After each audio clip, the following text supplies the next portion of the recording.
Welcome to Khalsa Academy, Mehta Chowk. Today we will discuss climate chapter. Climate means ਜਲਵਾਯੂ। ਪਿਛਲੇ topics ਦੇ ਵਿੱਚ ਅਸੀਂ ਰਿਵਰ, ਲੈਂਡਫਾਰਮ, ਫਿਜ਼ੀਕਲੀ ਕੰਡੀਸ਼ਨਸ ਬਾਰੇ ਪੜ੍ਹਿਆ ਸੀ। But in this chapter we will read river, landform and physically affected by the climate। ਜਿਹੜੀਆਂ ਚੀਜ਼ਾਂ ਕਲਾਈਮੇਟ ਤੋਂ ਪ੍ਰਭਾਵਿਤ ਹੁੰਦੀਆਂ ਨੇ, ਜਲਵਾਯੂ ਤੋਂ ਪ੍ਰਭਾਵਿਤ ਹੁੰਦੀਆਂ, ਜਿਵੇਂ ਕਿ ਰਿਵਰ, ਲੈਂਡਫਾਰਮ, ਫਿਜ਼ੀਕਲੀ ਕੰਡੀਸ਼ਨਸ, ਇਹ ਸਾਰਿਆਂ ਨੂੰ ਜਿਹੜਾ ਕਲਾਈਮੇਟ ਪ੍ਰਭਾਵਿਤ ਕਰਦਾ ਹੈ। ਇਸ ਬਾਰੇ ਅਸੀਂ ਵਿਸਥਾਰ ਨਾਲ ਪੜ੍ਹਾਂਗੇ। First, what is climate? Climate ਕੀ ਹੈ? Sum of total weather condition and variation over a large area for a long period of time.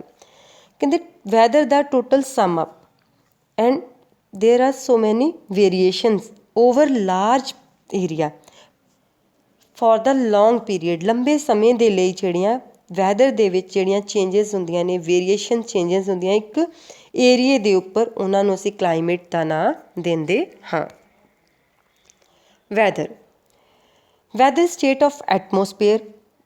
Weather ਇੱਕ ਐਟਮੋਸਫੇਅਰ ਦੀ ਸਟੇਟ ਹੈ। At any point of the time, ਕਹਿੰਦੇ change ਹੋ ਸਕਦੀ ਹੈ any time. ਇਸ ਦਾ ਫਿਨੋਮੀਨਾ ਜੋ ਹੈ ਡੇ ਟੂ ਡੇ ਹੁੰਦਾ ਹੈ। ਇਸ ਦੇ ਵਿੱਚ ਚੇਂਜਿਸ ਜਿਹੜੀਆਂ ਆਉਂਦੀਆਂ ਰਹਿੰਦੀਆਂ ਨੇ। ਫੋਰ ਐਗਜ਼ਾਮਪਲ ਮੋਰਨਿੰਗ ਟਾਈਮ ਜਿਸ ਤਰ੍ਹਾਂ ਕਿ ਇਹ ਧੁੱਪ ਲੱਗੀ ਹੋਈ ਹੈ, ਔਰ ਡਿਊਰਿੰਗ ਆਫਟਰਨੂਨ ਜਿਹੜੀ ਆ ਬਾਰਿਸ਼ ਵੀ ਹੋ ਸਕਦੀ ਹੈ। ਇਸ ਤਰ੍ਹਾਂ ਕਿ ਇਹ ਵੈਦਰ ਕੰਡੀਸ਼ਨਸ ਹੁੰਦੀਆਂ ਨੇ, ਇਹ ਡੇ ਟੂ ਡੇ ਜਿਹੜੀਆਂ ਚੇਂਜਸ ਹੁੰਦੀਆਂ ਰਹਿੰਦੀਆਂ ਨੇ। ਐਲੀਮੈਂਟਸ, ਦੇयर ਆਰ ਸੋ ਮੈਨੀ elements involve in weather and climate. First of all, temperature, humidity, atmosphere, pressure and wind. Difference between weather and climate. Climate ਤੇ weather ਦੇ ਵਿੱਚ ਕੀ difference ਹੈ? Weather ਜੋ ਕਿ ਹੈ ਇੱਕ short period ਜਿਹੜਾ ਹੈ temperature ਹੈ, ਜੋ ਕਿ ਅਕੋਰਡਿੰਗ ਟੂ ਜਿਹੜਾ time period day to day ਜਿਹੜਾ ਫਿਨੋਮੀਨਾ ਦਾ ਚੇਂਜ ਹੁੰਦਾ ਰਹਿੰਦਾ ਹੈ। ਇਸ ਵਿੱਚ ਚੇਂਜਸ ਜਿਹੜੀਆਂ ਹੁੰਦੀਆਂ ਰਹਿੰਦੀਆਂ ਨੇ। ਬਟ ਕਲਾਈਮੇਟ ਦੇ ਵਿੱਚ ਕੀ ਹੁੰਦਾ, ਇੱਕ ਲੌਂਗ ਪੀਰੀਅਡ ਜਿਹੜੀ ਆ ਟਰਮ ਹੁੰਦੀ ਹੈ। ਇਹਦੇ ਵਿੱਚ ਜਿਹੜੀਆਂ ਚੇਂਜਸ ਨੇ ਲੌਂਗ ਪੀਰੀਅਡ ਤੋਂ ਬਾਅਦ ਹੀ ਹੁੰਦੀਆਂ ਹਨ। ਇਹ ਕਿਸੇ ਏਰੀਏ ਦਾ ਸਰਫੇਸ ਦਾ ਜਿਹੜਾ ਕਲਾਈਮੇਟ ਹੈ, ਇਹ ਮੈਜ਼ਰਮੈਂਟ ਦੀ ਜਿਹੜੀ ਆ ਲੌਂਗ ਪੀਰੀਅਡ ਤੋਂ ਬਾਅਦ ਹੀ ਕੀਤੀ ਜਾਂਦੀ ਹੈ। ਜਿਸ ਤਰ੍ਹਾਂ ਕਿ ਇੱਕ ਪਲੇਸ ਦੇ ਵਿੱਚ ਜਿਹੜਾ 30 ਈਅਰ ਜਿਹੜਾ ਵਾ ਸਰਫੇਸ ਏਰੀਆ ਜਿਹੜਾ ਵਾ ਉੱਥੋਂ ਦਾ ਜਿਹੜਾ ਵੈਦਰ ਕੰਡੀਸ਼ਨਸ ਨੂੰ ਇੰਪਰੂਵ ਕਰਦਾ ਹੈ, ਠੀਕ ਆ। ਉਸ ਤਰ੍ਹਾਂ ਜਿਹੜਾ ਸੀਗਾ ਉਹਨਾਂ ਦੇ ਅਕੋਰਡਿੰਗਲੀ ਜਿਹੜਾ ਕਲਾਈਮੇਟ ਨੂੰ ਮੈਜ਼ਰ ਕੀਤਾ ਜਾਂਦਾ ਹੈ। ਵੈਦਰ ਵਿੱਚ ਜਿਹੜਾ ਆਲਵੇਜ਼ ਚੇਂਜਸ ਜਿਹੜੀਆਂ ਹੁੰਦੀਆਂ ਰਹਿੰਦੀਆਂ ਨੇ, ਬਟ ਕਲਾਈਮੇਟ ਦੇ ਵਿੱਚ ਜਿਹੜਾ ਵਾ ਚੇਂਜਸ ਤਾਂ ਹੁੰਦੀਆਂ ਨੇ, ਬਟ ਸਲੋ ਫੇਸ ਦੇ ਰੂਪ ਵਿੱਚ ਹੁੰਦੀਆਂ ਨੇ। ਇਹ ਜ਼ਿਆਦਾ ਫਾਸਟ ਚੇਂਜ ਨਹੀਂ ਹੁੰਦਾ ਹੈਗਾ। ਇਸੇ ਤਰ੍ਹਾਂ ਹੀ ਕੀ ਆ ਕਿ ਕਲਾਈਮੇਟ ਜਿਹੜਾ ਇੱਕ ਲਾਰਜ ਏਰੀਏ ਨੂੰ ਜਿਹੜਾ ਕਵਰ ਅਪ ਕਰਦਾ ਹੈਗਾ ਵਾ, ਬਟ ਵੈਦਰ ਜਿਹੜਾ ਇੱਕ ਸਮਾਲ ਪਲੇਸ ਨੂੰ ਹੀ ਕਵਰ ਅਪ ਕਰਦਾ ਹੈਗਾ। ਨੈਕਸਟ ਜਿਹੜਾ ਕਲਾਈਮੇਟ ਦੇ ਵਿੱਚ ਕੀ ਹੁੰਦਾ ਹੈ ਕਿ ਡਾਟਾ ਗਿਵ ਐਨ ਐਵਰੇਜ ਰੂਪ ਦੇ ਵਿੱਚ ਫਰੰਟ 'ਤੇ ਆਉਂਦਾ ਹੈ। ਬਟ ਵੈਦਰ ਕੰਡੀਸ਼ਨਸ ਜਿਹੜੀਆਂ ਨੇ ਉਹ ਕੀ ਹੁੰਦੀਆਂ ਨੇ, ਡਿਊਰਿੰਗ ਅ ਮੰਥ ਹੁੰਦੀਆਂ ਨੇ, ਡਿਊਰਿੰਗ ਅ ਸੀਜ਼ਨ ਹੁੰਦੀਆਂ ਨੇ, ਡਿਊਰਿੰਗ ਅ ਈਅਰ ਇਫੈਕਟ ਕਰਦੀਆਂ ਨੇ। ਦੇयर ਆਰ ਸੋ ਮੈਨੀ ਇਫੈਕਟਿੰਗ factor R explain in this chapter. Factor ਇਫੈਕਟਿੰਗ climate, ਜਿਹੜੇ ਕਲਾਈਮੇਟ ਨੂੰ ਫੈਕਟਰ ਜਿਹੜੇ ਇਫੈਕਟ ਕਰਦੇ ਨੇ। First of all, latitude, altitude, relief features, distance from sea, Himalaya, distribution of land and water, surface pressure and wind, western cyclones. First, latitude. Latitude ਕੀ ਹੁੰਦਾ ਹੈ, ਇੱਕ equator line ਜੋ ਹੈ ਸਾਡੀ 0 ਡਿਗਰੀ 'ਤੇ ਮੈਜ਼ਰ ਕੀਤੀ ਜਾਂਦੀ ਹੈ। ਇਸ ਦੇ ਵਿੱਚ ਕੀ ਆ, ਲੋਅਰ ਲੈਟੀਟਿਊਡ ਔਰ ਹਾਇਰ ਲੈਟੀਟਿਊਡ ਜਿਹੜੇ ਆ ਪਾਏ ਜਾਂਦੇ ਨੇ। ਜਿਹੜੀਆਂ ਲਾਈਨਸ ਲੇ ਕਰਦੀਆਂ ਨੇ ਇਕੁਏਟਰ ਲਾਈਨ ਦੇ ਤੋਂ ਮੈਜ਼ਰ ਕਰਕੇ, ਇਮੈਜਨਰੀ ਲਾਈਨਸ ਨੇ ਜਿਹੜੀਆਂ ਲੇ ਕਰਦੀਆਂ ਲਾਈਨਸ ਨੇ, ਉਹਨਾਂ ਨੂੰ ਅਸੀਂ ਲੈਟੀਟਿਊਡ ਕਹਿੰਦੇ ਹਾਂ। ਲੈਟੀਟਿਊਡ ਜਿਹੜੇ ਹੁਣ ਕਲਾਈਮੇਟ ਨੂੰ ਕਿਵੇਂ ਇਫੈਕਟ ਕਰਦੇ ਹੈਗੇ ਆ,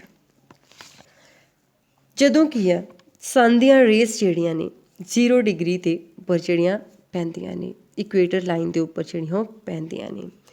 ਇਸ ਤਰ੍ਹਾਂ ਕੀ ਹੁੰਦਾ ਕਿ ਲੋਅਰ ਲੈਟੀਟਿਊਡ ਦੇ ਵਿੱਚ ਸਨ ਦੀਆਂ ਰੇਸ ਜਿਹੜੀਆਂ ਉਹ ਮੋਰ ਹੁੰਦੀਆਂ ਨੇ, ਅਤੇ ਹਾਇਰ ਲੈਟੀਟਿਊਡਸ ਦੇ ਵਿੱਚ ਸਨ ਦੀਆਂ ਰੇਸ ਜਿਹੜੀਆਂ ਉਹ ਘੱਟ ਹੁੰਦੀਆਂ ਨੇ। ਇਸ ਤਰ੍ਹਾਂ ਕੀ ਆ ਜ਼ੀਰੋ ਇਕੁਏਟਰ ਲਾਈਨ ਜਿਹੜੀ ਹੈ ਸਾਡੀ ਉਹਦੇ ਵਿੱਚ ਕੀ ਆ ਸੂਰਜ ਦੀਆਂ ਕਿਰਨਾਂ ਜਿਹੜੀਆਂ ਉਹ ਜ਼ਿਆਦਾ ਪੈਂਦੀਆਂ ਨੇ, ਇਸ ਕਰਕੇ ਇੱਥੋਂ ਦਾ ਟੈਂਪਰੇਚਰ ਜਿਹੜਾ ਹੌਟ ਹੁੰਦਾ ਏ।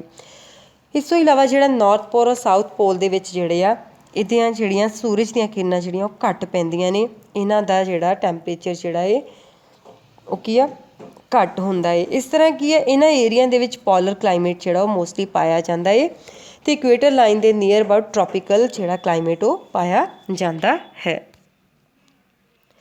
Pressure and winds, pressure and winds ਦੀ ਜਿਹੜੇ ਆ ਕਲਾਈਮੇਟ ਨੂੰ ਇਫੈਕਟ ਕਰਦੇ ਨੇ। ਜਦੋਂ ਕਿ ਹਵਾ ਦਾ ਪ੍ਰੈਸ਼ਰ ਜਿਹੜਾ ਹੈ ਮੋਰ ਹੋ ਜਾਂਦਾ ਏ ਉਸ ਦੇ ਨਾਲ ਜਿਹੜਾ ਸਾਡਾ ਕਲਾਈਮੇਟ ਜਿਹੜਾ ਉਹ ਚੇਂਜ ਹੁੰਦਾ ਹੈ। ਜਿਸ ਤਰ੍ਹਾਂ ਕੀ ਹੈ ਏਅਰ ਮਾਸਿਸ ਜਿਹੜੇ ਆ ਜਦੋਂ ਗਰਮ ਹੋ ਜਾਂਦੇ ਨੇ, ਗਰਮ ਹੋਣ ਤੋਂ ਬਾਅਦ ਇਹ ਡਾਇਵਰਟ ਹੁੰਦੇ ਨੇ, ਡਾਇਵਰਟ ਹੋਣ ਤੋਂ ਬਾਅਦ ਕੀ ਆ ਸਬਸੀਸੀਡ ਹੋ ਜਾਂਦੇ ਨੇ। ਇਹਨਾਂ ਦਾ ਜਿਹੜਾ ਪ੍ਰੈਸ਼ਰ ਹੁੰਦਾ ਹੈ ਹਾਈ ਪ੍ਰੈਸ਼ਰ ਹੁੰਦਾ ਹੈ। ਇਹ ਵਰਕ ਜਿਹੜਾ ਕਰਦੀਆਂ ਨੇ ਉਹ ਕੀ ਆ ਲੋ ਪ੍ਰੈਸ਼ਰ ਟੂ ਹਾਈ ਪ੍ਰੈਸ਼ਰ ਨੂੰ ਕੰਮ ਕਰਦੀਆਂ ਨੇ। ਫਿਰ ਹਵਾ ਜਿਹੜੀ ਆ ਸਬਸੀਸੀਡ ਹੋ ਜਾਂਦੀ ਹੈਗੀ ਆ। ਇਸ ਤਰ੍ਹਾਂ ਕੀ ਹੁੰਦਾ ਹੈ ਜਦੋਂ ਕੀ ਹੈ ਇਕੁਏਟਰ ਲਾਈਨ ਤੋਂ ਜਿਹੜਾ ਵਾ ਸਬਸੀਸੀਡ ਹੋ ਕੇ ਜਿਹੜੀਆਂ ਕੁਛ ਜਿਹੜੀ ਹਵਾ ਜਿਹੜੀ ਹੈਗੀ ਆ ਏਅਰ ਮਾਸਿਸ ਜਿਹੜੇ ਉੱਪਰ ਨੂੰ ਉੱਠ ਜਾਂਦੇ ਨੇ, ਕੁਛ ਜਿਹੜੇ ਆ ਅਰਥ ਸਰਫੇਸ ਨੂੰ ਮੂਵ ਕਰਦੇ ਨੇ। ਹੁਣ ਵਿੰਡ ਕੀ ਆ, ਵਿੰਡ ਕੀ ਕਰਦੀ ਪਈ ਆ ਕਿ ਵੈਕਿਊਮ ਪਲੇਸ ਨੂੰ ਜਿਹੜਾ ਉਹ ਕਵਰ ਕਰਦੀ ਪਈ ਹੈ। ਵੈਕਿਊਮ ਪਲੇਸ ਨੂੰ ਜਦੋਂ ਇਹ ਕਵਰ ਕਰਦੀ ਹੈ ਤਾਂ ਫਲੋ ਜਿਹੜਾ ਵਾ high pressure to low pressure ਜਿਹੜਾ ਹੁੰਦਾ ਆ। ਏਅਰ ਮਾਸਿਸ ਜਿਹੜੇ ਆ ਉਹ ਮੂਵ ਕਰਨਾ ਸਟਾਰਟ ਕਰ ਦਿੰਦੇ ਨੇ। ਮੂਵ ਕਿੱਥੇ ਕਰਦੇ ਨੇ? ਸਰਫੇਸ ਦੇ ਉੱਪਰ। ਜਦੋਂ ਸਰਫੇਸ ਦੇ ਉੱਪਰ ਜੇ ਮੂਵ ਕਰਦੇ ਨੇ ਤਾਂ ਉਸ ਟਾਈਮ ਜਿਹੜੀ ਆ ਉਹ ਵਿੰਡ ਜਿਹੜੀ ਉਹ ਚਾਲੂ ਹੋ ਜਾਂਦੀ ਹੈ। ਇਸ ਤਰ੍ਹਾਂ ਇਹ ਸਾਡੇ ਕਲਾਈਮੇਟ ਨੂੰ ਜਿਹੜਾ ਵਾ ਇਫੈਕਟ ਕਰਦੇ ਹਨ। ਫੋਰ ਐਗਜ਼ਾਮਪਲ ਦੇਖੋ ਸਰਫੇਸ ਦੇ ਉੱਪਰ ਕੋਲਡ ਏਅਰ ਜਿਹੜੀ ਉਹ ਚੱਲ ਰਹੀ ਹੈਗੀ ਆ, ਜਦੋਂ ਇਹ ਵਾਰਮ ਅਪ ਹੁੰਦੀ ਹੈ ਅਤੇ ਇਹਦਾ ਜਿਹੜਾ ਵਾ ਹਾਈ ਪ੍ਰੈਸ਼ਰ ਜਿਹੜਾ ਫਲੋ ਜਿਹੜਾ ਵਾ ਉੱਪਰ ਵੱਲ ਨੂੰ ਹੋ ਰਿਹਾ ਹੈ। ਇਸ ਤਰ੍ਹਾਂ ਕੀ ਹੈ ਸਾਡੇ ਇਨਵਾਇਰਮੈਂਟ ਨੂੰ ਇਫੈਕਟ ਕਰਦੀ ਹੈ। ਕਲਾਈਮੇਟ ਕੰਟਰੋਲ ਐਟੀਟਿਊਡ, ਐਟੀਟਿਊਡ ਜਿਹੜੇ ਆ ਇਹ ਕਿਸ ਤਰ੍ਹਾਂ ਜਿਹੜੇ ਆ ਸਾਡੇ ਜਿਹੜੇ ਇਨਵਾਇਰਮੈਂਟ ਨੂੰ ਇਫੈਕਟ ਕਰਦੇ, ਸਾਡੇ ਕਲਾਈਮੇਟ ਨੂੰ ਇਫੈਕਟ ਕਰਦੇ ਆ। ਐਟੀਟਿਊਡ ਮੀਨ ਵਰਟੀਕਲੀ ਡਿਸਟੈਂਸ, ਵਰਟੀਕਲੀ ਡਿਸਟੈਂਸ ਜਿਹੜਾ ਇਹ ਕਿ ਕਿੰਨਾ ਕੁ ਡਿਸਟੈਂਸ ਹੈਗਾ ਜਿਹੜਾ ਸਰਫੇਸ ਤੋਂ ਅਬਵ ਲੈਵਲ ਨੂੰ ਜਿਹੜਾ ਵਾ ਪਾਇਆ ਜਾਂਦਾ। ਜਦੋਂ ਕਿ ਅਬਵ ਲੈਵਲ ਨੂੰ ਜਿਹੜਾ ਵਾ ਸਰਫੇਸ ਜਿਹੜਾ ਪਾਇਆ ਜਾਂਦਾ ਹੈ, ਡਿਸਟੈਂਸ ਪਾਇਆ ਜਾਂਦਾ ਹੈ, ਉਹਦੇ ਵਿੱਚ ਟੈਂਪਰੇਚਰ ਜਿਹੜਾ ਵਾ ਉਹ ਬਦਲਿਆ ਹੋਇਆ ਹੁੰਦਾ ਹੈ। ਉਹਦਾ ਟੈਂਪਰੇਚਰ ਜਿਹੜਾ ਹੈ ਚੇਂਜ ਹੁੰਦਾ ਹੈਗਾ ਹੈ। ਜਿਸ ਤਰ੍ਹਾਂ ਕੀ ਆ ਹਿਲ ਸਟੇਸ਼ਨ ਆ, ਹਿਲ ਸਟੇਸ਼ਨ ਦੇ ਵਿੱਚ ਜਿਹੜੀ ਲੈਸ ਡੈਂਸ ਪਾਈ ਜਾਂਦੀ ਹੈਗੀ ਆ, ਉੱਥੋਂ ਦਾ ਕਲਾਈਮੇਟ ਔਰ ਟੈਂਪਰੇਚਰ ਜਿਹੜਾ ਉਹ ਲੈਸ ਹੁੰਦਾ ਹੈ। ਫੋਰ ਐਗਜ਼ਾਮਪਲ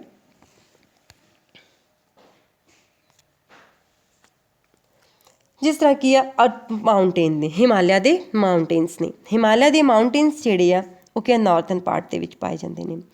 ਅਰਥ ਸਰਫੇਸ ਦੇ ਵਿੱਚ ਆਪਾਂ ਸਟੈਂਡ ਕਰਦੇ ਪਏ ਹਾਂ।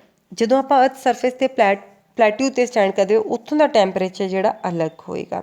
ਜਿਉਂ-ਜਿਉਂ ਅਸੀਂ ਹਿਮਾਲਿਆ ਮਾਊਂਟੇਨ ਨੂੰ ਵੱਧਦੇ ਜਾਵਾਂਗੇ ਉੱਥੇ ਜਿਹੜੀ ਆ ਡੈਂਸ ਜਿਹੜੀ ਉਹ ਘਟਦੀ ਜਾਏਗੀ ਅਤੇ ਉਹਦਾ ਟੈਂਪਰੇਚਰ ਜਿਹੜਾ ਉਹ ਵੀ ਕੀ ਆ ਚੇਂਜ ਹੁੰਦਾ ਜਾਏਗਾ। ਇਸ ਤਰ੍ਹਾਂ ਕੀ ਹੁੰਦਾ ਹੈ ਕਿ ਇਹ ਵਾਲੇ ਜਿਹੜੇ ਆ ਇਫੈਕਟ ਕਰਦੇ ਨੇ ਸਾਡੇ ਕਲਾਈਮੇਟ ਨੂੰ। ਨੈਕਸਟ ਕੀ ਆ ਜਾਂਦਾ ਕਿ ਐਟੀਟਿਊਡਸ ਜਿਹੜੇ ਆ ਇਹ ਕੀ ਆ ਉਹਦਾ ਵੀ ਇਫੈਕਟ ਹੁੰਦਾ। ਜਿੱਥੇ ਲੈਸ ਐਟੀਟਿਊਡਸ ਜਿਹੜੇ ਨੇ ਉੱਥੇ ਜਿਹੜੇ ਆ ਜਿਹੜਾ ਇਹ ਕਲਾਈਮੇਟ ਜਿਹੜਾ ਉਹ ਚੇਂਜ ਹੁੰਦਾ ਅਤੇ ਹਾਈ ਐਟੀਟਿਊਡਸ ਦਾ ਕਲਾਈਮੇਟ ਜਿਹੜਾ ਉਹ ਚੇਂਜ ਹੁੰਦਾ ਹੈ। ਫੋਰ ਐਗਜ਼ਾਮਪਲ ਜਿਸ ਤਰ੍ਹਾਂ ਈਰਾਨ ਆ, ਈਰਾਨ ਦੇ ਵਿੱਚ ਕੀ ਆ ਉਹਦੇ ਐਟੀਟਿਊਡਸ ਜਿਹੜੇ ਉਹ ਲੈਸ ਨੇ ਅਤੇ ਉੱਥੇ ਕੀ ਆ ਜ਼ਿਆਦਾ ਜਿਹੜੀ ਉਹ ਹੀਟ ਹੁੰਦੀ, ਜ਼ਿਆਦਾ ਗਰਮੀ ਪੈਂਦੀ ਆ।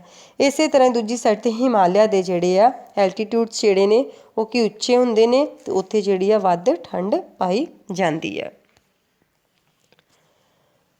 ਨੈਕਸਟ ਆਉਂਦਾ ਫਿਜ਼ੀਓਗ੍ਰਾਫੀ। ਫਿਜ਼ੀਓਗ੍ਰਾਫੀ ਵੀ ਕੀ ਆ ਜਿਹੜੇ ਕਲਾਈਮੇਟ ਨੂੰ ਇਫੈਕਟ ਕਰਦੀ ਆ। ਜਿਸ ਤਰ੍ਹਾਂ ਕੀ ਆ ਫਿਜ਼ੀਓਗ੍ਰਾਫੀ ਦੇ ਵਿੱਚ ਕੀ ਆ ਕਿ ਉਸ ਜਗ੍ਹਾ ਦੀ ਜਿਹੜੀ ਪਲੇਸ ਦੀ ਜਿਹੜੀ ਹੈ ਉਹਦਾ ਜਿਹੜਾ ਸੀ ਸਟਰਕਚਰ ਜਿਹੜਾ ਉਹ ਕਿਵੇਂ ਦਾ ਹੈ ਕਿ ਉਹ ਵੀ ਚੀਜ਼ ਜਿਹੜੀ ਆ ਉਸ ਸਾਡੇ ਕਲਾਈਮੇਟ ਨੂੰ ਇਫੈਕਟ ਕਰਦੀ ਆ। ਜਿਸ ਤਰ੍ਹਾਂ ਕੀ ਆ ਇਸ 'ਤੇ ਵੀ ਐਗਜ਼ਾਮਪਲ ਜਿਹੜੀ ਹਿਮਾਲਿਆ ਦੀ, ਹਿਮਾਲਿਆ ਦੇ ਵਿੱਚ ਕੀ ਆ ਪ੍ਰੀਵੇਲਿੰਗ ਵਿੰਡਸ ਜਿਹੜੀਆਂ ਉਹ ਆ ਰਹੀਆਂ ਨੇ। ਉਹ ਕੀ ਕਰਦੀਆਂ ਜਦੋਂ ਪ੍ਰੀਵੇਲਿੰਗ ਵਿੰਡਸ ਜਦੋਂ ਆਉਂਦੀਆਂ ਨੇ ਅਤੇ ਆਪਣੇ ਨਾਲ ਕੀ ਆ ਸਰਫੇਸ ਤੋਂ ਮੋਇਸਚਰ ਜਿਹੜਾ ਲੈ ਕੇ ਆਉਂਦੀਆਂ ਨੇ। ਜਦੋਂ ਆਪਣੇ ਨਾਲ ਉਹ ਮੋਇਸਚਰ ਲੈ ਕੇ ਆਉਂਦੀਆਂ ਨੇ ਉਸ ਟਾਈਮ 'ਤੇ ਕੀ ਉਹ ਬਾਰਿਸ਼ ਕਰਦੀਆਂ ਨੇ। ਜਦੋਂ ਬਾਰਿਸ਼ ਹੁੰਦੀ ਆ ਫਿਰ ਕੀ ਹੁੰਦਾ ਏ ਉਹ ਸਾਡੇ ਜਿਹੜੇ ਆ ਕਲਾਈਮੇਟ ਨੂੰ ਇਫੈਕਟ ਕਰਦੀਆਂ ਨੇ। ਫਿਜ਼ੀਕਲੀ ਜਿਹੜੀ ਸਟਰਕਚਰ ਹੈਗੀ ਆ, ਲੋਕੇਸ਼ਨ ਜਿਹੜੀ ਹੈਗੀ ਆ ਇਹ ਕੀ ਆ ਵੈਰੀ ਹੁੰਦੀ ਹੈਗੀ ਆ one place to another place, ਇੱਕ ਪਲੇਸ ਤੋਂ ਦੂਜੀ ਪਲੇਸ ਦੇ ਵਿੱਚ ਚੇਂਜ ਹੁੰਦੀ ਹੈਗੀ ਆ। ਫੋਰ ਐਗਜ਼ਾਮਪਲ ਹਿਮਾਲਿਆ ਦੀ ਬੈਰੀਅਰਸ ਦੇ ਰੂਪ ਦੇ ਵਿੱਚ ਵਰਕ ਜਿਹੜਾ ਕਰਦਾ ਹੈ। ਤੁਹਾਨੂੰ ਐਗਜ਼ਾਮਪਲ ਦਿੱਤੀ ਹੈ ਕਿ ਹਿਮਾਲਿਆਸ ਦੇ ਵਿੱਚ ਕੀ ਆ, ਜਿਹੜੀਆਂ ਪ੍ਰੀਵੇਲਿੰਗ ਵਿੰਡਸ ਆਉਂਦੀਆਂ ਨੇ ਉਹ ਕੀ ਕਰਦੀਆਂ ਨੇ, ਮੋਇਸਚਰ ਲੈ ਕੇ ਆਉਂਦੀਆਂ ਨੇ। ਮੋਇਸਚਰ ਜਦੋਂ ਆਪਣੇ ਨਾਲ ਲੈ ਕੇ ਆਉਂਦੀਆਂ ਨੇ ਤਾਂ ਉਦੋਂ ਕੀ ਆ, ਬਾਰਿਸ਼ ਕਰਦੀਆਂ ਨੇ। ਬਾਰਿਸ਼ ਦੇ ਨਾਲ ਜਿਹੜਾ ਉਹ ਕਲਾਈਮੇਟ ਨੂੰ ਜਿਹੜਾ ਚੇਂਜ ਕਰ ਦਿੰਦੀਆਂ ਨੇ। ਡਿਸਟੈਂਸ ਫਰੋਮ ਸੀ, ਸਮੁੰਦਰ ਤੋਂ ਦੂਰੀ ਜਿਹੜੀ ਆ, ਇਹ ਵੀ ਜਿਹੜੀ ਆ ਸਾਡੇ ਕਲਾਈਮੇਟ ਨੂੰ ਇਫੈਕਟ ਕਰਦੀ ਆ। ਫੋਰ ਐਗਜ਼ਾਮਪਲ ਜਿਹੜੇ ਏਰੀਆ ਜਿਹੜੇ ਆ ਸੀ ਦੇ ਨੇੜੇ ਜਿਹੜੇ ਹੁੰਦੇ ਆ ਉਹਨਾਂ ਦਾ ਕਲਾਈਮੇਟ ਡਿਫਰੈਂਟ ਹੁੰਦਾ ਏ, ਜਿਹੜੇ ਥੋੜ੍ਹੇ ਦੂਰ ਹੁੰਦੇ ਨੇ ਉਹਨਾਂ ਦਾ ਕਲਾਈਮੇਟ ਜਿਹੜਾ ਉਹ ਡਿਫਰ ਹੁੰਦਾ ਏ। ਇਸ ਤਰ੍ਹਾਂ ਕੀ ਹੁੰਦਾ ਵਾ, ਸੀ ਦੀ ਜਿਹੜੀਆਂ ਨਾਈਟ ਟਾਈਮ ਦੀ ਜਿਹੜੀਆਂ ਵਿੰਡਸ ਚੱਲਦੀਆਂ ਨੇ, ਲੈਂਡ ਟੂ ਬਰੀਜ਼ ਜਿਹੜਾ ਸਰਕੂਲੇਸ਼ਨ ਚੱਲਦਾ ਹੈਗਾ ਏ, ਇਹ ਕੀ ਆ ਵਿੰਡ ਦਾ ਨਾਈਟ ਟਾਈਮ ਉਹ ਲੈਂਡ ਟੂ ਸੀ ਚੱਲਦਾ ਏ। ਅਤੇ ਜਿਹੜਾ ਡੇ ਟਾਈਮ ਜਿਹੜਾ ਚੱਲਦਾ ਏ ਸੀ ਬਰੀਜ਼ ਸਰਕੂਲੇਸ਼ਨ ਜਿਹੜੀ ਡੇ ਟਾਈਮ ਜਿਹੜੀ ਆ ਉਹਦੇ ਵਿੱਚ ਕੀ ਹੁੰਦਾ ਏ, ਓਸ਼ਨ ਟੂ ਲੈਂਡ ਚੱਲਦੀ ਆ। ਜਿਹੜੀ ਨਾਈਟ ਟਾਈਮ ਦੇ ਵਿੱਚ ਹੁੰਦਾ ਸੀ ਇਹ ਵਾਰਮ ਹੁੰਦਾ ਹੈ, ਅਤੇ ਜਿਹੜਾ ਡੇ ਟਾਈਮ ਜਿਹੜੀ ਬਰੀਜ਼ ਸੀ ਸਰਕੂਲੇਸ਼ਨ ਹੁੰਦਾ ਏ ਉਹ ਕੀ ਆ ਕੋਲਡ ਵਿੰਡ ਹੁੰਦੀ ਆ। ਇਸ ਤਰ੍ਹਾਂ ਕੀ ਇਹ ਜਿਹੜੇ ਆ ਇਫੈਕਟ ਕਰਦੇ ਨੇ ਸਾਡੇ ਕਲਾਈਮੇਟ ਨੂੰ। ਜਿਸ ਤਰ੍ਹਾਂ ਕੀ ਆ ਫੋਰ ਐਗਜ਼ਾਮਪਲ ਕੋਸਟਲ ਏਰੀਆ ਦੇ ਵਿੱਚ ਕੀ ਆ ਮੋਡਰੇਟ ਕਲਾਈਮੇਟ ਜਿਹੜਾ ਉਹ ਪਾਇਆ ਜਾਂਦਾ ਹੈ, ਕਿਉਂਕਿ ਉਹਨਾਂ ਨੂੰ ਜਿਹੜਾ ਸੀ ਓਸ਼ਨਸ ਜਿਹੜੇ ਆ ਡਿਸਟੈਂਸ ਉਹਨਾਂ ਦਾ ਇਫੈਕਟ ਕਰਦਾ ਹੈ।